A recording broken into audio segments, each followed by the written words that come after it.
I want to tell you about a specific week, several years ago, that I have thought about many times since. I was not sick that week. By any ordinary measure, I was fine. I was sleeping, I was eating, I was going about my usual routines. But something was different, in a way I noticed without quite being able to name. The coffee tasted flat, not bad, just not what it usually was.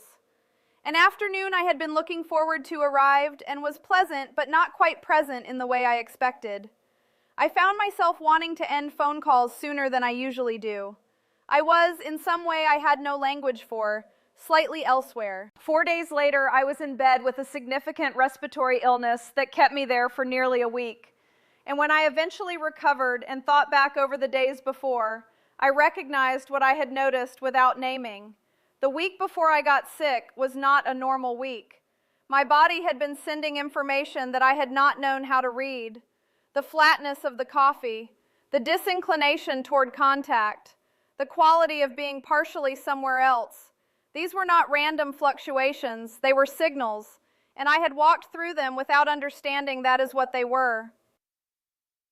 I want to be clear before I go any further that I am not a medical professional of any kind, and nothing I am going to describe should be treated as medical advice. What I am going to describe is based entirely on my own experience and on what I have observed over many years in myself and in the women around me. The signals I am describing are not a diagnostic tool. They are simply a kind of attention, a way of listening to the body that I think we are often not taught, and that I believe becomes more valuable as we get older. Leave a comment as we go if any of this reflects what you have noticed in your own experience. The first signal is a specific quality of flatness in ordinary pleasures. Not sadness, not any feeling with a name exactly, just a particular dampening. The morning coffee that is fine but not what it usually is. The activity you enjoy that proceeds without quite landing the way it normally does. The day that is perfectly ordinary but that does not carry the particular texture of a good day. I have come to think of this as the body redirecting resources. When the immune system is beginning to work on something it has not yet surfaced to consciousness, the energy available for the ordinary pleasures of daily life is slightly less. The enjoyment still arrives, but it arrives from slightly further away. What makes this signal so easy to miss is that it is not unpleasant. It is simply neutral in a way that your day is not usually neutral. You do not feel bad. You feel approximately fine, and approximately fine is not a state that prompts investigation. But I have learned to pay attention when a day that should feel like a good day lands as merely acceptable, because in my experience that quality of muted pleasure is frequently an early indicator that something is preparing to happen in the body. The second signal is unusual irritability or impatience, a sharpness in your responses that does not match the situation. The small thing that would normally pass without registering instead produces a reaction. The sentence that takes longer than expected to arrive at its point feels more tedious than it should. The ordinary frictions of a day feel slightly larger than ordinary. I want to be precise about what I mean here, because I am not talking about a bad mood in the usual sense, where you know what is causing your irritability and can name it. I am talking about an irritability that seems to come from nowhere, and that has a quality of being disproportionate, of knowing in the moment that your reaction is larger than the situation warrants, and not being able to entirely moderate it. The reason I believe this is a physical signal, rather than an emotional one, is that in my experience, it resolves cleanly when the illness passes. Not the irritability of a difficult week, or a grief process, or an ongoing situation, which lingers as long as the source does, but a specific, sourceless impatience that arrives without context and disappears when the body has finished with whatever it was working on. The distinction between the two is something you learn to feel over time. The third signal is a preference for withdrawal that is not loneliness, a specific inclination toward quiet, toward reduced contact, toward smaller social exposure than you would ordinarily want. The phone call you would normally welcome feels like an effort you would rather defer. The invitation to an event that would usually be appealing produces a moment of genuine reluctance that surprises you. You want, without quite knowing why, to be left alone in a way that is not your usual relationship with solitude. I think this is the body's wisdom at work in a way that we tend to override rather than honor. The instinct to reduce exposure, to rest, to close down some of the peripheral engagement of ordinary social life is frequently exactly what the body is asking for in the days before an illness becomes visible. The women I know who honor that instinct rather than pushing through it, who allow themselves a quieter few days when the withdrawal impulse arrives without a clear reason, seem to me to move through subsequent illness more quickly than those who do not. Whether this is true or simply what I have observed, I cannot say with certainty. But I have stopped treating the inclination toward withdrawal as something to push past when it arrives without explanation.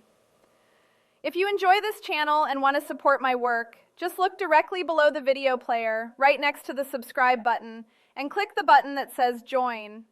That is how you become a Smart Organizer. Smart Organizers members get exclusive videos, a loyalty badge in the comments, and custom channel emojis. I would love to have you there.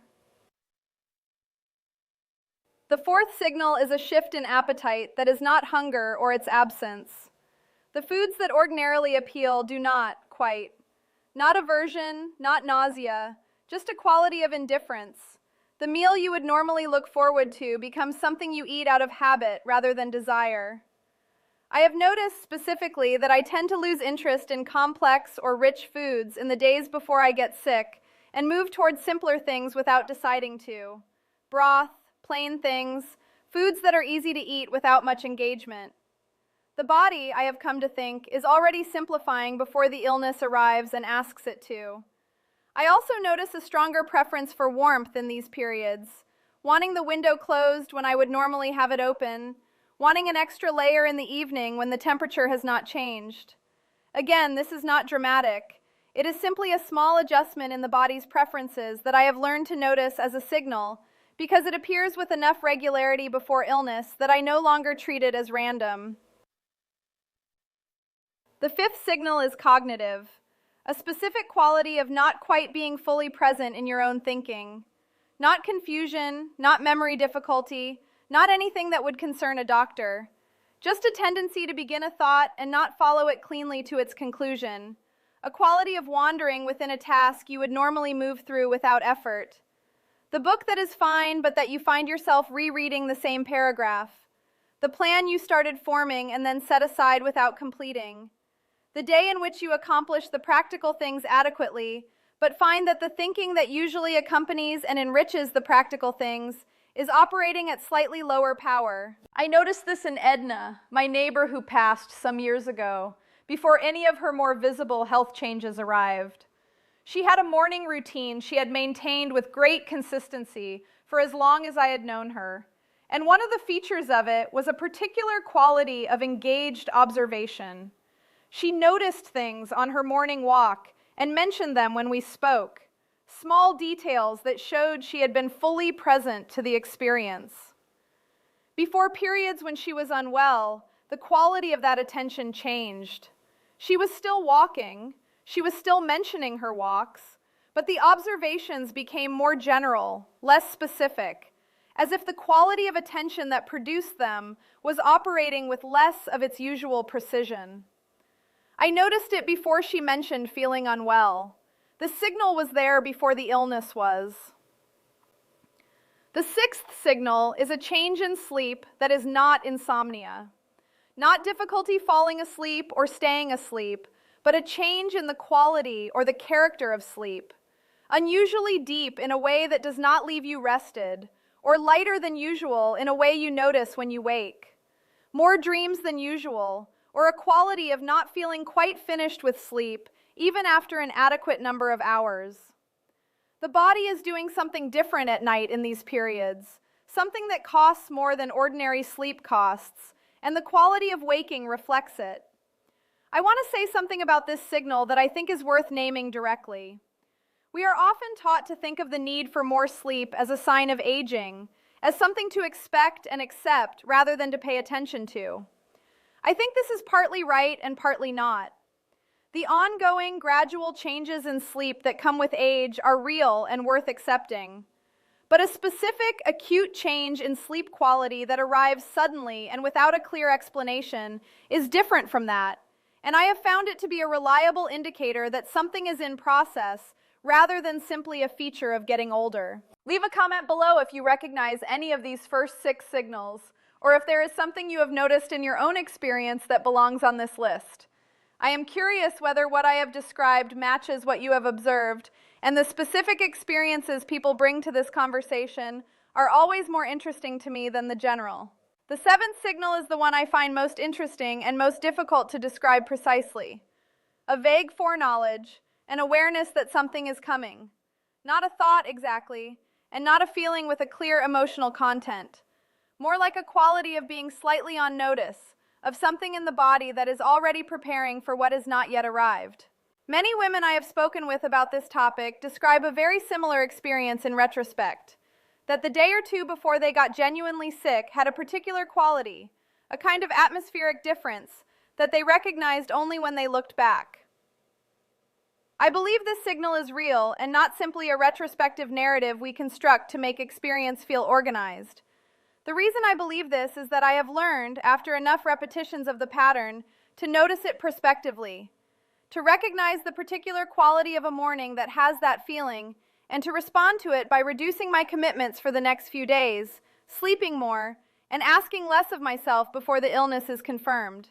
Whether this practice shortens the illness or simply makes it easier to manage, I cannot say. What I can say is that it has made me a better reader of my own body over time.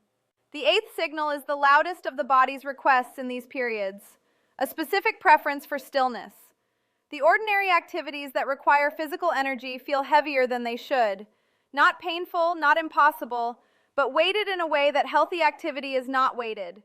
The garden that would normally be a pleasure to tend feels like something to do tomorrow. The errand that could be combined with another errand, you decide, can wait. The body is steering toward rest before the illness is visible, and the steering takes the form of a specific preference for stillness that you have not chosen consciously, but that you notice in how you are moving through the day. I want to close with what I think is the most useful thing I have learned from paying attention to these early signals over many years. It is not that I can predict illness with any reliability. I cannot. These signals arrive in periods when I do not get sick, and they do not always arrive before periods when I do. What I have learned is something simpler and in some ways more valuable. The habit of paying attention to what the body is communicating at a level below the threshold of obvious symptoms. That habit does not require me to interpret every signal correctly. It requires only that I take the signals seriously enough to listen, to slow down when the body asks me to slow down, to rest when the body prefers rest, to honor the small and specific preferences it expresses, rather than overriding them in the service of a schedule. A body that is listened to regularly is, I believe, one that communicates more clearly over time. The signals become more legible the more attention you bring to them. This is one of the quiet advantages of being 72 rather than 42. There has been enough time to learn the specific language of this particular body in a way that genuine understanding requires. I find that a valuable thing. If you are not yet subscribed to this channel, I would love to have you here. I post regularly on topics like this one, and the subscribe button is just below. Tell me in the comments whether this kind of attention to pre-illness signals is something you practice, or something you had not thought about before today. I find that the women who have been paying attention to this have almost always arrived at it independently, without anyone having named it for them, and I think that is interesting in itself. And if this is your first time here, I would be glad to have you subscribe. I will see you in the next one.